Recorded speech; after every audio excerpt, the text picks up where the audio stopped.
حضرت امام عالی مقام امام حسین رضی اللہ تعالیٰ کی شہادت سے جو ہمیں سبق ملتا ہے وہ کیا ہے، وہ ذرا اپنے دلوں میں بیٹھاؤ۔ نمبر 1، آپ نے ارشاد فرمایا اگر تم حق پر ہو تو پھر ڈٹ جاؤ۔ نماز پڑھنی شروع کی ہے غلط نہیں ہے، داڑھی رکھی ہے غلط نہیں ہے، روزے رکھنے شروع کیے غلط نہیں ہے، سود چھوڑا ہے، حرام کھانا چھوڑا ہے غلط نہیں ہے۔ فرمایا اب اس پر تم ڈٹ جاؤ، جتنے مرضی طوفان آ جائیں تمہارے پاؤں کے اندر ذرا سی لغزش نہیں آنی چاہیے۔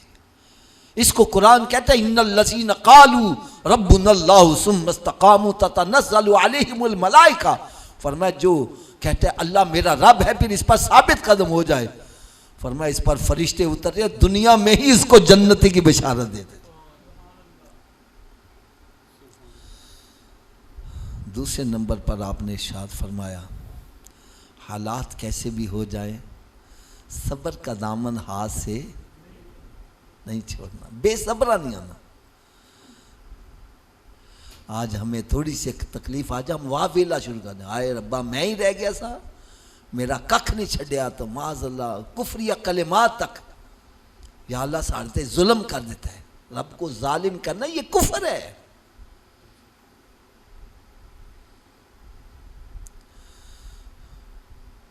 آپ نے اتنے بڑے امتحان کے اندر بے صبری کا مظاہرہ، آپ کے کسی خاندان کے بچے نے بھی بے صبری کا مظاہرہ نہیں کیا، صبر اور استقامت کے پہاڑ بنے رہے۔ اور تیسرا جو سبق دیا وہ یہ کہ حالات کیسے بھی آ جائیں نماز کا دامن اپنے ہاتھ سے نہیں چھوڑنا۔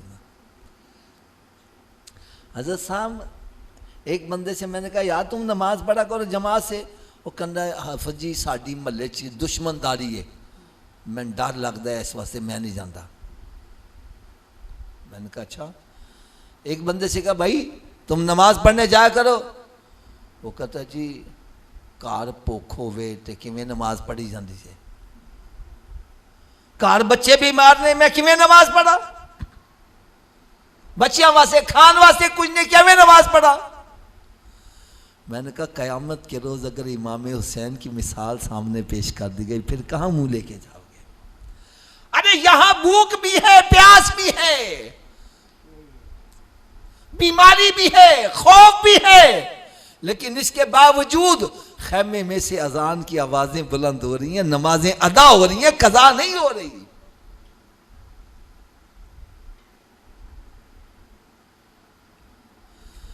آج ہمیں ذرا سا مسئلہ بن جائے نمازیں چھوڑ کے بیٹھ جاتے ہیں۔ ارے نماز کے اندر تو شفا ہے، نماز پڑھنے سے رب راضی ہوتا ہے، اور رب راضی ہو جائے تو سارے مسئلے سیدھے ہو جاتے ہیں، اور رب ناراض ہو جائے تو بنے کام بھی بگڑ جاتے ہیں۔